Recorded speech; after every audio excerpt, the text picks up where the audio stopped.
ప్రధానోపాధ్యాయులందరికీ నమస్కారం.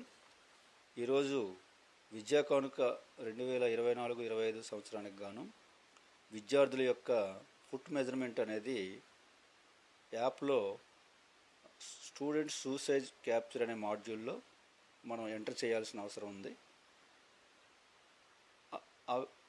ఎలా ఎంటర్ చేయాలి, ఈ సూసైజ్ అనేది విద్యార్థుల యొక్క సూసైజ్ అనేది ఎలా ఎంటర్ చేయాలనేది మీకు ఇక్కడ తెలియజేయడానికి ప్రయత్నిస్తాం.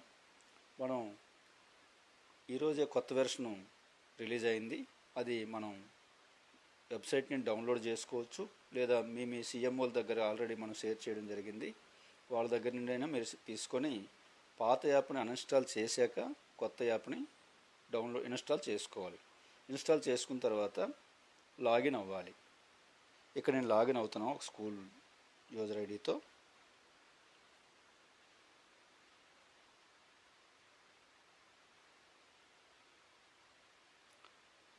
మనకి అందరికీ డిఫాల్ట్ పాస్వర్డ్ ఇవ్వడం జరిగింది. ఆ డిఫాల్ట్ పాస్వర్డ్తో సహాయంతో నేను లాగిన్ అవుతున్నాను. మీరు లాగిన్ అయ్యాక ఎప్పుడైనా మీకు బాగా గుర్తున్న పాస్వర్డ్ని మీరు ఎంటర్ చేసుకోవచ్చు.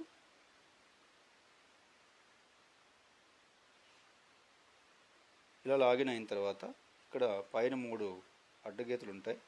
అక్కడ మీకు ఫైనాన్షియల్ ఇయర్ అనేది చేంజ్ చేసుకోవాలి. ఈ రకంగా 2024-25 ఫైనాన్షియల్ ఇయర్ని చేంజ్ చేసుకున్న తర్వాత పైన మాడ్యూల్స్ క్లిక్ చేసుకోవాలి. ఇలా మనకి మాడ్యూల్స్ అన్నీ కనిపిస్తాయి. సూసైజ్ క్యాప్చరింగ్ అనే మాడ్యూల్ మీద క్లిక్ చేస్తే ఆ స్కూల్లో ఏ తరగతులు ఉన్నాయి, ఏ తరగతుల్లో ఎంతమంది విద్యార్థులు ఉన్నారు అనేది మీకు డిస్ప్లే అవుతుంది. సపోజ్ నేను 1వ తరగతి క్లాస్ మీద క్లిక్ చేస్తున్నాను. ఇక్కడ మీకు ఆ క్లాస్లో ఉన్న విద్యార్థులు పేర్లతో సహా చైల్డ్ ఐడితో సహా మీకు కనిపించడం జరుగుతుంది. ఈ రకంగా ఆ విద్యార్థి యొక్క ఫుట్ సైజుని ఇక్కడ ఎంటర్ చేయాలి. నేను ఉదాహరణ కోసం ఎంటర్ చేస్తున్నాను.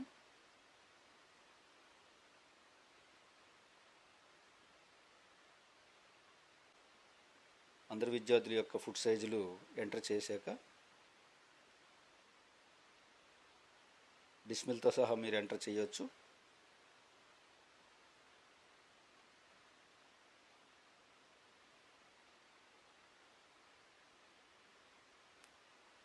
యాక్చువల్ ఫుట్ సైజ్ మాత్రమే మీరు ఎంటర్ చేయాలి. ఎటువంటి యాడింగు మీరు చేయవసరం లేదు. అది స్టేట్ లెవెల్లో మేము ఇక్కడ యాడింగ్ అనేది చేసుకొని వెండర్స్కి ఇవ్వడం జరుగుతుంది. ఇలా విద్యార్థి యొక్క పాదాల యొక్క కొలతలు ఎంటర్ చేసిన తర్వాత సబ్మిట్ చేయాలి.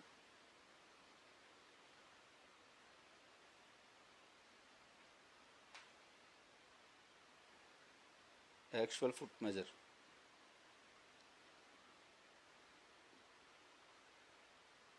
ఈ రకంగా అన్నీ సబ్మిట్ చేసిన తర్వాత మనం ఇక్కడ సబ్మిట్ అనే మనకి బటన్ కనిపిస్తుంది, దాని మీద క్లిక్ చేయాలి.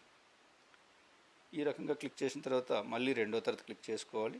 2వ తరగతిలో విద్యార్థులు అందరూ పాదాల యొక్క కొలతలు ఎంటర్ చేయాలి.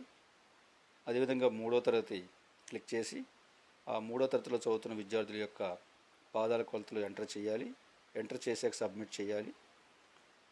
ఆ స్కూల్లో ఆ పాఠశాలలో ఎన్ని తరగతులు ఉంటే అన్ని తరగతుల యొక్క అందరి విద్యార్థుల యొక్క పాదాల యొక్క కొలతలు షూ సైజు తీసుకొని ఎంటర్ చేసుకోవాలి. ఎంటర్ చేసి సబ్మిట్ చేయాలి. ఈ రకంగా అన్ని తరగతుల యొక్క విద్యార్థుల యొక్క ఫుట్ మెజర్మెంట్స్ ఎంటర్ చేసిన తర్వాత సబ్మిట్ చేస్తే ఆ రిపోర్ట్స్ మీకు ఎంఐస్ రిపోర్ట్స్లో మీరు ఎంతమంది విద్యార్థులు చేశారు, మీ స్కూల్లో ఎంతమంది విద్యార్థులు చదువుతున్నారు, ఎంతమంది విద్యార్థుల యొక్క పాదాల కొలతలు మీరు యాప్లో ఎంటర్ చేశారనేది ఎంఐస్ రిపోర్ట్లో మీకు కనిపిస్తుంది. Thank you sir. ఈ రకంగా అందరూ ప్రధానోపాధ్యాయులు రేపు సాయంత్రంలాగా లేదా శనివారం సాయంత్రంలాగా ఈ టాస్క్ని కంప్లీట్ చేయవలసి ఉంటుంది. అదే రకంగా ఇంతకుముందు మీరు డెసిమల్స్ లేకుండా ఎంటర్ చేసి ఉంటే 8 ఆప్షన్ అనేది శనివారం ఇవ్వడం జరుగుతుంది. డేటా అంతా మీ దగ్గర విద్యార్థుల యొక్క డేటా అంతా మీరు మీ దగ్గర భద్రపరుచుకొని 8 ఆప్షన్ ఇచ్చిన రోజు కరెక్ట్ యాక్చువల్ ఫుట్ మెజర్మెంట్ అనేది ఎడిట్ చేసి మీరు సబ్మిట్ చేయవచ్చు. Thank you to all.